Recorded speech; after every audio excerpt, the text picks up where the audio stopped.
Il y a 20 000 morts par an de chute. Pardon ?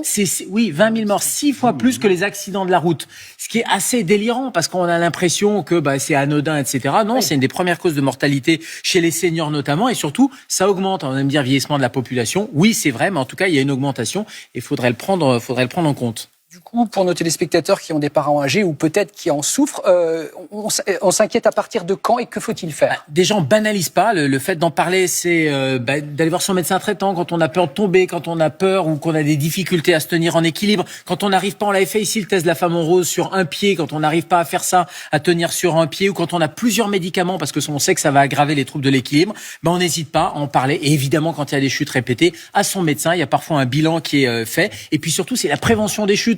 On éclaire, on met pas des tapis à la sortie du lit, on fait attention à bien laisser une petite veilleuse. Les câbles qui traînent sur le sol. Oui, les câbles, tout ce qui peut gêner, entraver et provoquer une chute mécanique, parce que là, on voit vite qu'on peut rentrer dans la spirale. Merci, docteur.